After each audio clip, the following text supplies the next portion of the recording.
শহরের এক কোণে যেখানে বড় বড় অট্টালিকার ছায়া পড়ে না, সেখানে এক অন্ধকার গলি।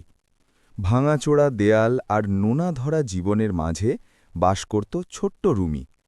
ওর পরনের কাপড়টা ছিঁড়ে গেছে অনেক আগেই, কিন্তু ওর চোখের স্বপ্ন ছিল আকাশ ছোঁয়া। শত অভাবের মাঝেও রুমি জানত একদিন সেই অন্ধকার গলি থেকে বেরিয়ে আসবেই। কিন্তু নিয়তি তার জন্য কি কঠিন পরীক্ষা লিখে রেখেছে তা সে জানত না। সেদিন বিকেলে রুমি একটি পুরনো পরিত্যক্ত কুপি অনেক কষ্ট করে মেরামত করেছিল। ভেবেছিল এটা বিক্রি করে মায়ের জন্য দুটো চাল কিনবে। পথে দেখা হলো শহরের নামকরা ব্যবসায়ী রায়হান সাহেবের সাথে। দামি স্যুট আর চশমা পরা রায়হান সাহেব রুমিকে দেখেই মুখ ফিরিয়ে নিলেন। ঘৃণায় কুঁচকে গেল তার কপাল। তিনি রুমির হাত থেকে কুপিটা কেড়ে নিয়ে আছাড় মারলেন মাটিতে। ভেঙে চুরমার হয়ে গেল রুমির স্বপ্ন। রায়হান সাহেব ধমক দিয়ে বললেন, তোর মতো ফকিরের ময়লা জিনিসের জায়গা আমার সামনে না, ডাস্টবিনে। বড় বড় স্বপ্ন দেখা ভুলে যা। রুমি কাঁদেনি, কিন্তু সেদিন ওর মনের ভেতরে এক আগ্নেয়গিরি জন্ম নিল। অপমানের সেই দহন রুমিকে বদলে দিল। সে বুঝে গেল মেধা আর পরিশ্রম ছাড়া এই পৃথিবী তাকে সম্মান দেবে না। দিনের বেলা মানুষের ফরমায়েশ খাটা আর রাত জেগে ল্যাম্পপোস্টের নিচে বসে পুরনো বই পড়া, এটাই ছিল ওর জীবন। বৃষ্টির রাতে যখন সবাই ঘুমাত, রুমি তখন ওর ভবিষ্যৎ গড়ত। অভাব ছিল ওর নিত্যসঙ্গী, কিন্তু ওর জেদের কাছে অভাব হার মানতে বাধ্য হল। সময়ের চাকা ঘুরতে থাকল। কয়েক বছর পর সেই ছোট্ট রুমি আজ এক মেধাবী যুবক।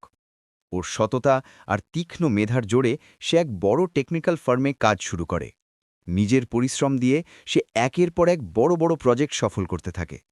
অফিসের বড় বড় কর্তারা অবাক হয়ে দেখত ওর কাজের ধরন। খুব অল্প সময়ে রুমি নিজের পরিচয় তৈরি করে নিল কর্পোরেট দুনিয়ায়। আজ একটি অনেক বড় মিটিং। নতুন ইনভেস্টরদের সামনে প্রেজেন্টেশন দেবে রুমি। সে যখন মিটিং রুমে ঢুকল, হঠাৎ থমকে দাঁড়াল।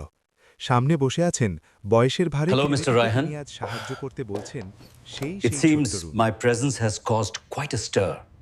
রুমির চোখে মুখে কোনো রাগ নেই, আছে শুধু এক গভীর শান্ত ভাব। সে রায়হান সাহেবের চোখের দিকে তাকিয়ে শান্ত গলায় বলল, মনে আছে রায়হান সাহেব, বহু বছর আগে এক ছেলেকে আপনি বলেছিলেন ফকিরের জীবনে কিছুই হবে না। রায়হান সাহেব চমকে উঠলেন, যেন আকাশ থেকে পড়লেন। রুমি টেবিলের ওপর একটি পুরনো স্টাইলের কুপি রাখল।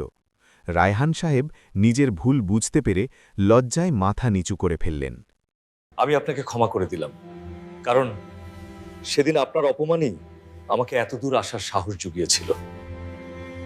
এই গল্প আমাদের শেখায় দারিদ্র্য জীবনের শেষ কথা নয়। কঠিন পরিশ্রম, দৃঢ় সংকল্প আর সততা থাকলে যে কোনো বাধা পেরিয়ে সাফল্যের শিখরে পৌঁছানো সম্ভব। তাই কাউকে ছোট করে দেখবেন না, কারণ সময়ের চাকা কখন কার দিকে ঘোরে তা কেউ বলতে পারে না।